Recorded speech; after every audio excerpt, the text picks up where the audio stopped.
Mr. Nigel Farage from Europe of Freedom and Democracy. Today, and during your speech, Mr. Barroso, there was an all-pervading sense of gloom, and I saw for the first time even your own supporters shaking their heads. They don't believe in what you're saying. The European people don't believe in what you're saying. And I don't really think even you now believe in what you're saying, because we all know that Greece is going to default. The end game for Greece is near, and you can't say you weren't warned.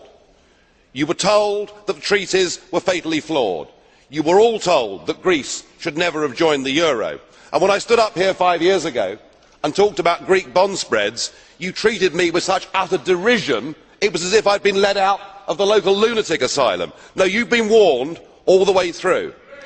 So now what you've got is economic governance, and everybody here in this front row supports more European economic governance. What is European economic governance? I'll tell you what it is. It's a plane landing at Athens airport, out of which get an official from the Commission, an official from the European Central Bank, and an official for the appalling IMF. And those three people, the Troika you call them, go in, they meet the Greek government, and they tell the Greek government what they may or may not do. You have killed democracy in Greece. You have three part-time overseas dictators that now tell the Greek people what they can and can't do. It is totally unacceptable. Is it any wonder that Greek people are now burning EU flags and drawing swastikas across them? You are, frankly, unless Greece is allowed to get out of this economic and political prison, you may well spark a revolution in that country.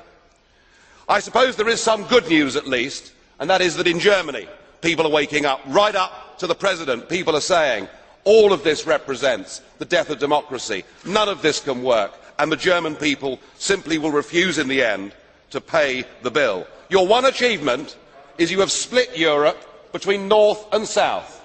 The Greeks now badmouth the Germans. The Germans badmouth the Greeks. I have one last plea, Mr. Barroso. Will you please help Greece?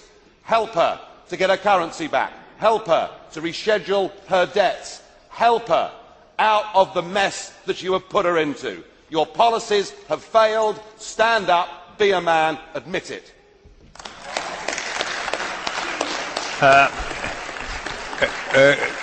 Mr. Farage, is a blue card to you.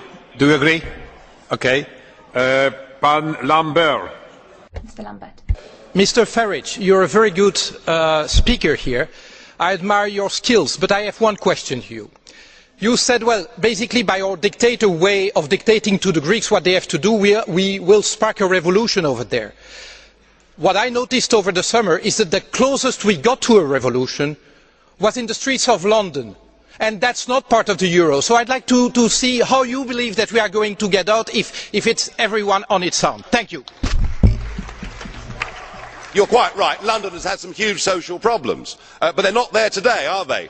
The difference is that in Greece, these protests go on day after day. And I put it to you that if you strip from people, if you rob people of the most powerful thing they possess in a free society, their ability to vote for and to fire their governments, their ability to be the masters of their own destiny, if you take that from them, all they're left with is civil disobedience and violence. And so what you're doing in the name of economic governance is something that is incredibly dangerous, and far from this European project being something that will engender peace, it is likely to do the very opposite.